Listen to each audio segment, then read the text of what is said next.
जय श्री कृष्ण दोस्तों, एक बार की बात है। महर्षि गालव जब प्रातःकाल सूर्य को अर्घ्य प्रदान कर रहे थे, तब उनकी अंजलि में आकाश मार्ग से जाते हुए चित्रसेन गंधर्व की थूक गिर गई। तब उन्हें बड़ा क्रोध आ गया। वे उसे शाप देने ही वाले थे कि उन्हें अपने तप के नाश का ध्यान आ गया और वे रुक गए। तब वे भगवान श्री कृष्ण के पास गए और उन्हें सारी बातें बताई।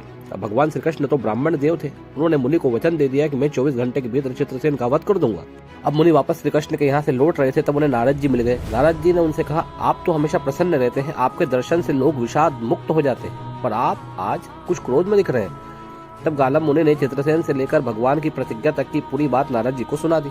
अब नारद जी ठहरे तो तुरंत चित्रसेन के पास जाकर सारी बात बता दी। अब चित्रसेन अपनी मृत्यु के डर से इधर उधर सभी देवताओं के पास गया, पर सभी देवता श्री कृष्ण से बेर नहीं लेना चाहते थे, इसलिए उन सभी ने चित्रसेन की सहायता करने से मना कर दिया। तब वह वापस घूमकर नारद जी के पास आया। अब नारद जी तो दयालु ठहरे, बोले अच्छा चलो यमुना तट पर।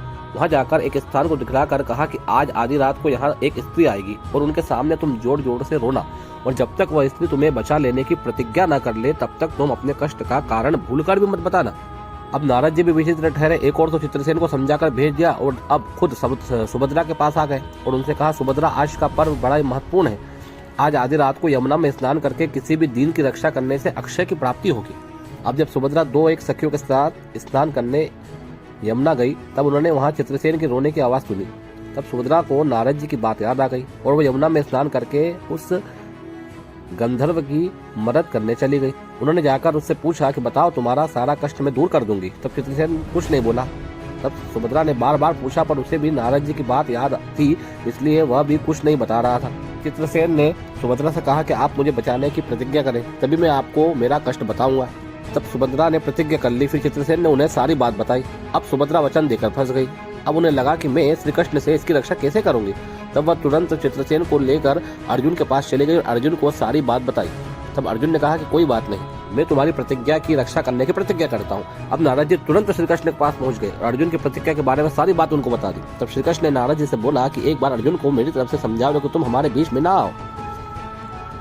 नारद जी ने श्री कृष्ण की बात आकर अर्जुन को बताई। तब अर्जुन ने कहा कि मैं सब प्रकार से श्री कृष्ण की शरण में हूँ और मेरे पास उन्हीं की शक्ति का बल है, मैं उन्हीं के बल पर अपनी प्रतिज्ञा की रक्षा करूंगा। अब नारद जी वापस कृष्ण जी के पास आए, उन्होंने अर्जुन की बात बताई। अब क्या हो, युद्ध की तैयारी हो गई।